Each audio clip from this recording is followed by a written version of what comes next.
Hello guys, so Lolo, this is for Aquarius. Aquarius, welcome dito sa aking channel, Kapalaran 888. Welcome guys. I hope na maka-resonate kayo sa mga videos na ina-upload ko.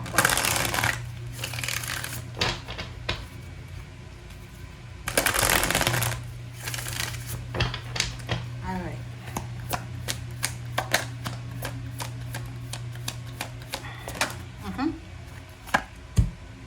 Pareho ka ng Gemini, nakakaloka ka. 4, discontent and boredom. Maybe you're waiting may hinihintay ka, or posibleng nabobore ka na. Di ka na masaya. Di ka kontento. Parang ganon. Alright, so yun. 3.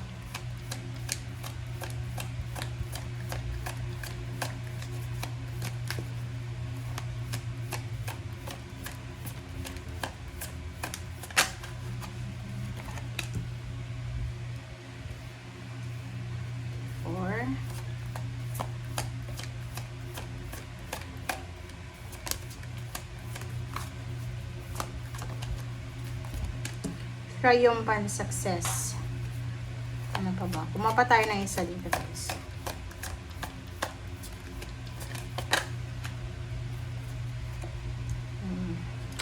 Okay, so kung makikita mo dito, Aquarius, nakikita ko sa'yo dito na medyo, medyo impatient ka ngayon.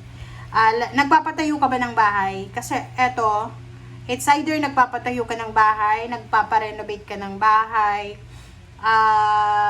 nag-aantay ka ng kasal, nag-aantay ka na makapagtapos ng pag-aaral ng anak mo, or nag-aantay ka na mabuntis or manganak. Medyo impatient ka.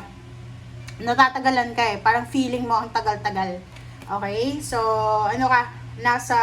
medyo sensitive ka ngayon Parang pakiramdam mo ang bagal ang bagal ng galaw.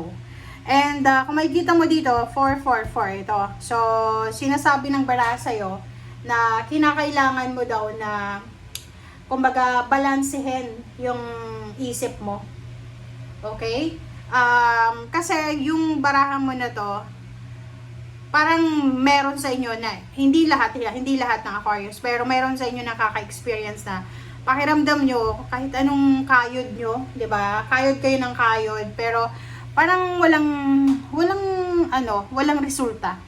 But the transformation is here. Sinasabi ng baraha sa'yo na yung 444 na yan, 444, that's the powerful sign na you're protected, okay, ng mga guides, helpers, and then spiritual helpers and the universe.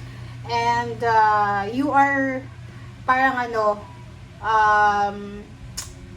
nang tawag doon, divinely supported sa kung ano man na gusto mong stability sa buhay. Okay? So, lahat ng pinagpapaguran mo, yung hard work nyo para i-build itong foundation na gusto mo, ay matutupad mo kung ano man yan. So, ganun talaga ang proseso. Okay, Aquarius? Parang lang yun parang nagpapatayo lang ng bahay. Yung pagpapatayo ng bahay, hindi mo pwedeng i-rush. Kahit marami kang pera, kahit marami kang materials, kailangan hintayin for example, yung foundation, kailangan patigasin yan. Diba? So, yun. Huwag kang magmamadali. Okay? Spiritually, kasi this one is transformation, so spiritually, wala kang dapat na ikatakot. Kasi you are safe, you are guided, you're not alone. Okay? The universe is helping you. Para silang may mga, army of angels and guides para tulungan ka. And this one, parang sa career siya. So, sa career, sinasabi ng baraha sa'yo na kailangan mo ng disiplina. Okay? Kailangan mo ng disiplina. Kailangan magtipid ng pera. Kailangan mo wag magpadalos-dalos sa paglalabas ng salapi. And this one is relationship spiritual union. Sinasabi ng baraha sa'yo dyan na nasa committed relationship ka ba? If you are in the committed relationship, sinasabi ng baraha na wala kang dapat na alalahanin, walang third party, your relationship is healthy, you have a stable bond. So kung may mga away, gulo sa relationship, normal lang yan. So, sinasabi ng barahan na huwag kang masyadong mag-alala. Okay, this one is Ace of Swords, guys. Ace of Swords, the triumphant success and emotional withdrawal. Ang sabi ng barahan sa'yo dito na maraming kwento, maraming balita ka na matatanggap. And especially, kailangan mong anong tawag dito? Salain. Yun, tama ba yung Tagalog ko? Salain. Okay? Kailangan mong salain yun eh. Kasi itong triumphant success na to, bago mo marating yung triumphant success na yan, kailangan mong magdesisyon, kailangan mong ma-inspire, diba? Kailangan mong kumilos. Hindi yan hindi yan one day millionaire, hindi yan easy money. Kumbaga itong triumphant success na kailangan mong magsimula. Kailangan mong maging strong, okay?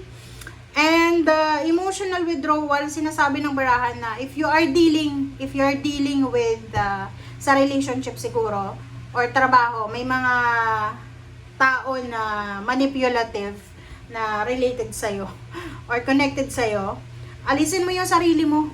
Alisin mo yung sarili mo na, alam mo, parang yung nabubulok na prutas, diba? Pag nakadikit ka doon sa nabubulok na prutas, side ng prutas na yon, mabubulok din. So, parang ganun lang yon. So, kung may mga parang tao na nagdadala sa'yo ng tensyon, ng problema, ng pag-aalala, mag-decide ka na umalis dyan. Kumbaga, alisin mo yung sarili mo sa connection na yan. Okay?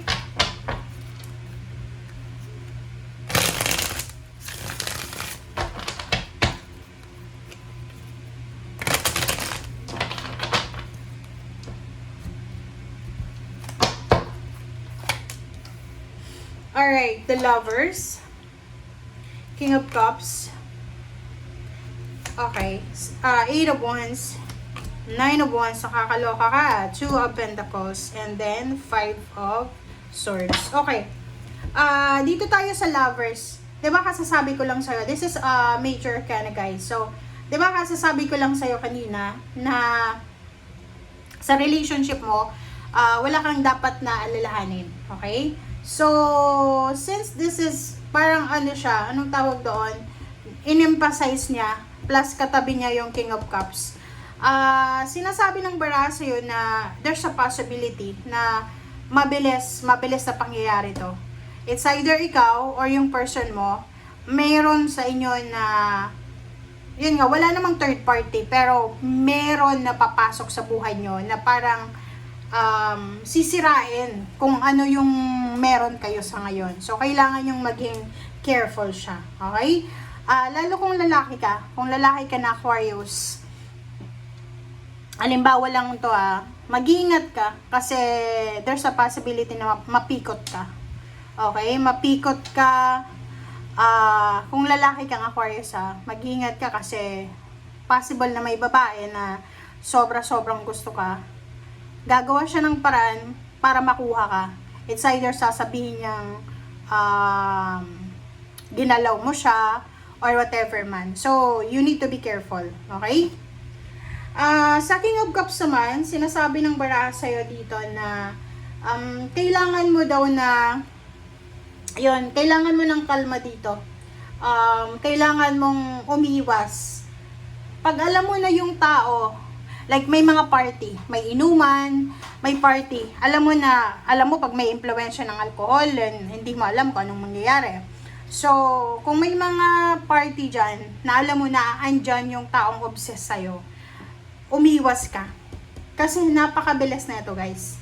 Etong sitwasyon na to, pwedeng magdala to sa'yo ng problema. Yan nga sabi ko sa'yo, pwedeng pikutin ka, or pwedeng yung person mo ay pipikutin. Pero, wala namang emotion eh. So, hindi ka naman, like for example, kung person mo ito, like asawa mo or boyfriend mo, hindi ka dapat magalit sa kanya kasi wala naman siyang feelings doon. Kumbaga, siya ay pinagpaplanuhan lang ng babae or lalaki na to, na may gusto sa kanya. Okay? And dito naman sa Nine of Wands, tapos Two of Pentacles. Sinasabi ng bara sa'yo dito na may mga iba sa inyo, hindi naman lahat, Aquarius, kung napapagod ka na sa pagtatrabaho, sa pagmamanage ng pera, napapagod ka na sa pag-iipon ng pera, dahan-dahan lang, okay? Wag mong i-pressure yung sarili mo. Sabi sa'yo dito ng Five of Swords, diba? Kasi itong Five of Swords na to, sinasabi ng barahan na pag hindi mo kaya, wag mong, wag mong, tawag dito, wag mong i-push. Wag mong i-rush. Okay? Kasi ito, sinasabi ng barahan na pag hindi natin kaya, kailangan natin na itigil. Lalo na sa pera. Okay? Kasi parang pagod ka eh. Pagod na pagod ka. Like for example, sa trabaho to, may iba sa inyo, panay overtime, hindi na kumakain ng tama, kakaipon. So, kailangan mo munang mag-pause. I-pause mo muna bago, para makapagpahinga ka. Okay? Kasi pagod ka eh. Diba? Ang importante sa iyo sa ngayon is your health. Okay guys? So, thank you for watching. Bye!